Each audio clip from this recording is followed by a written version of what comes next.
The cold metal of the gold-plated barrel presses hard against your right temple. You can taste the metallic rust of fear pooling in the back of your dry throat. Your heart hammers against your ribs like a sledgehammer, drowning out the distant wailing of police sirens echoing from the city streets far below. The deafening silence inside your penthouse is broken only by the chilling click of the safety being disengaged. Your trembling fingers hover over the glowing keyboard. The blue light from the monitor washes over your numb face, reflecting in your hollow eyes.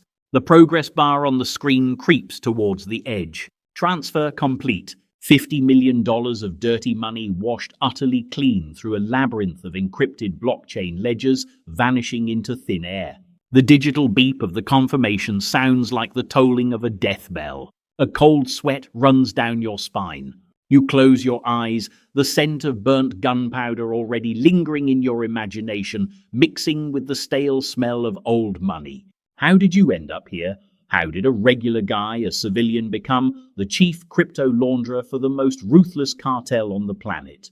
Let me pull you back into the nightmare. 2 years ago, you were just a nobody. A low-level forensic auditor stuck in a suffocating cubicle on Wall Street. The bitter taste of cheap coffee coated your tongue every morning at 3 a.m. as you stared at spreadsheets trying to figure out how to pay for your son's leukemia treatments.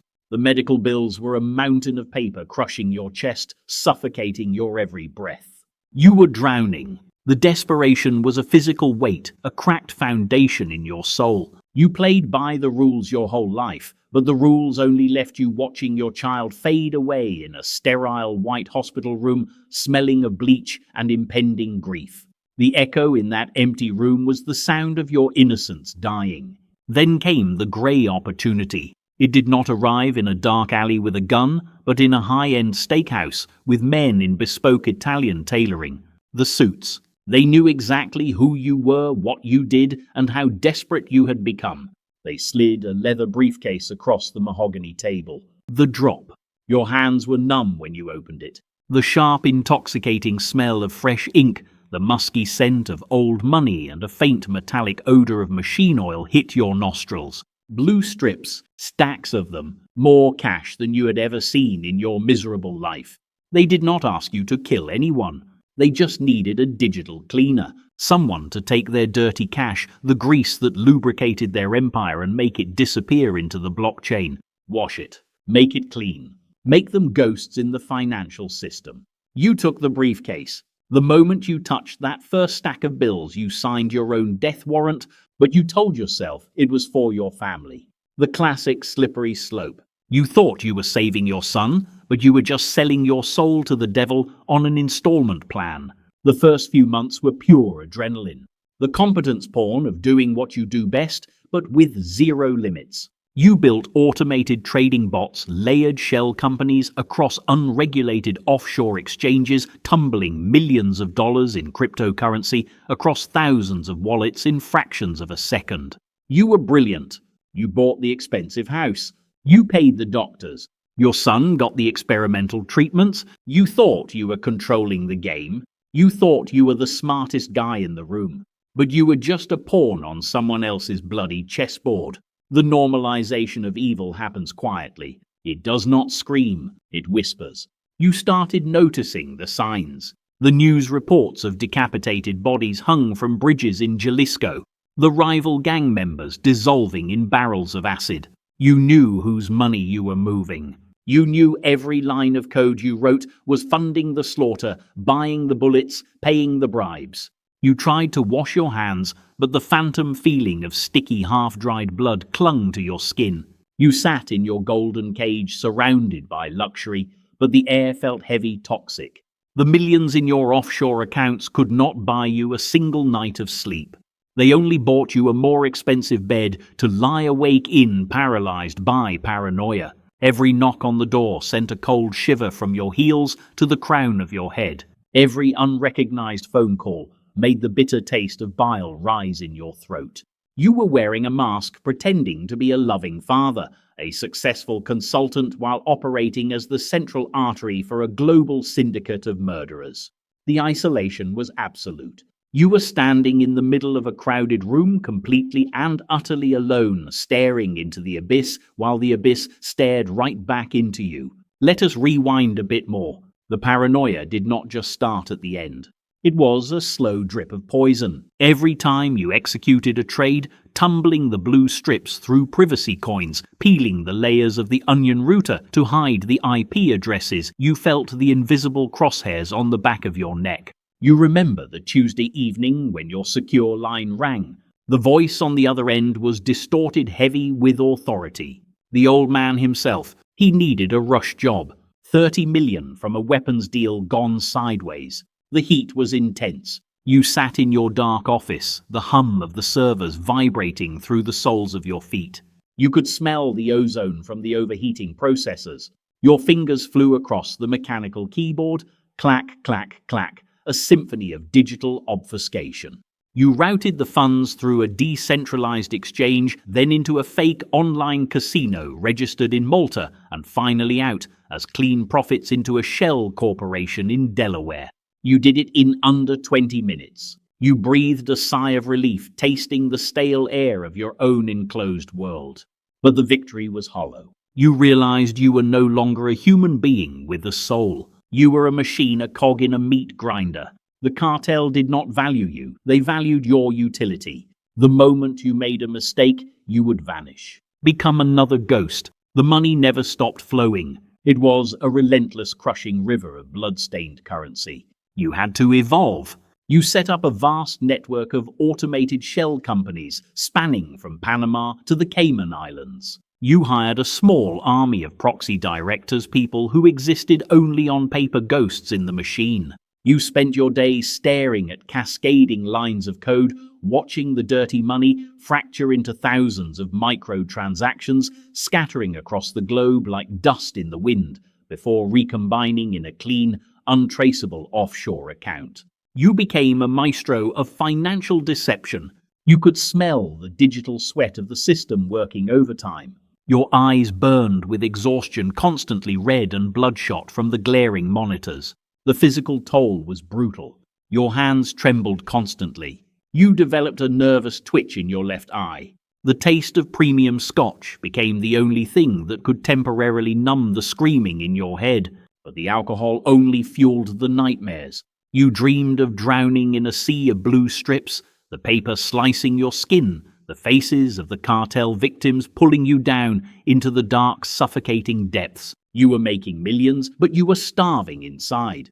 The luxury cars, the designer clothes, the Michelin star dinners, they all tasted like ash. You were trapped in a prison of your own, making a golden cage where the bars were made of encrypted keys and the guards were ruthless killers who knew where your family slept. You tried to tell yourself that you were different from them. You never pulled a trigger. You never held a knife. But deep down in the blackest corners of your conscience, you knew the truth. You were worse. You were the enabler. You provided the clean oxygen that allowed the monster to breathe and grow. Without you, the engine of death would stall.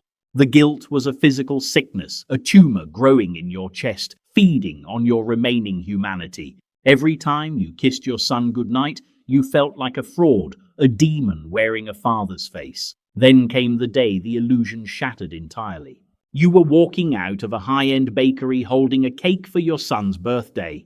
The sun was shining. For a brief second, you felt normal. Then the black SUV pulled up. The doors opened before the car even stopped. Two massive men shoved you into the back seat. The cake fell to the pavement. The sweet pink icing smeared across the dirty concrete. You were blindfolded.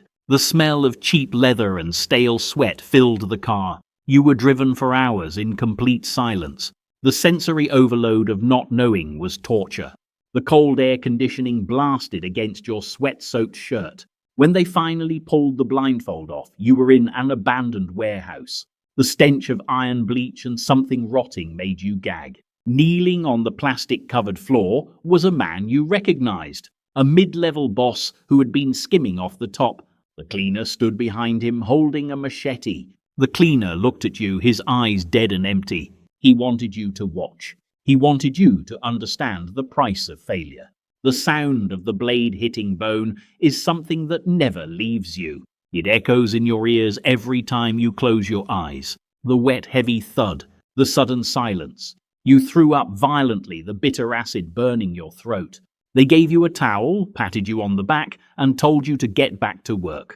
You were fully corrupted now. You had witnessed the true face of the monster you were feeding. That was when the feds finally made their move.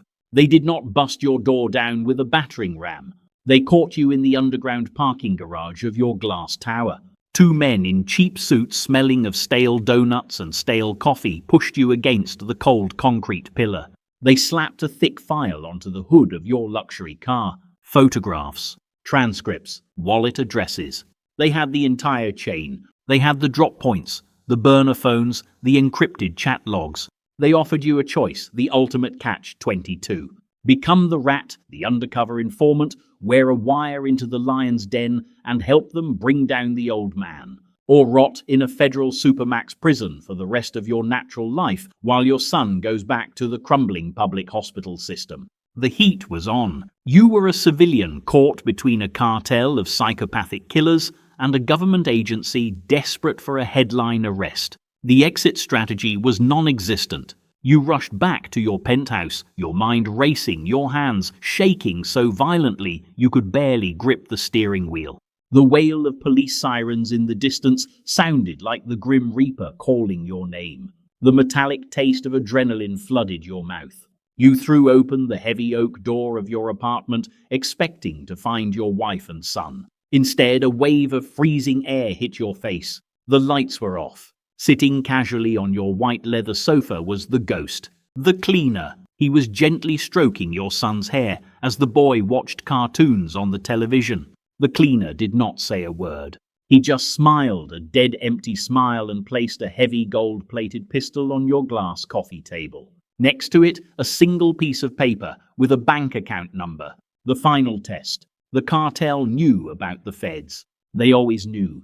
The message was clear. Handle it. Clean the final 50 million, transfer it to this untraceable account, and then take care of the loose end. You, a forced suicide. The ultimate sacrifice to keep your family breathing. That brings us back to now. The cold metal against your head. The screen flashing transfer complete. The crushing weight of your decisions collapsing on your chest. You thought you were saving your family, but you just built them a golden cage resting on a foundation of corpses. You look at the reflection of your tired, broken face in the black mirror of the monitor. The cracks in your soul are fully visible now. You realize the ultimate truth of this underworld. Hell is not a place you jump into all at once. It is a staircase you walk down one calculated, justifiable step at a time. The moment you picked up the gun, the moment you touched the dirty money, you murdered your old self. In this world, there are no good men left, only those who have not been caught yet. You pull the hammer back. The loud clack echoes in the empty room. You close your eyes, the scent of gunpowder waiting to be born. Money cannot buy sleep. It only buys a more expensive bed to lie awake in waiting for the devil to collect his due.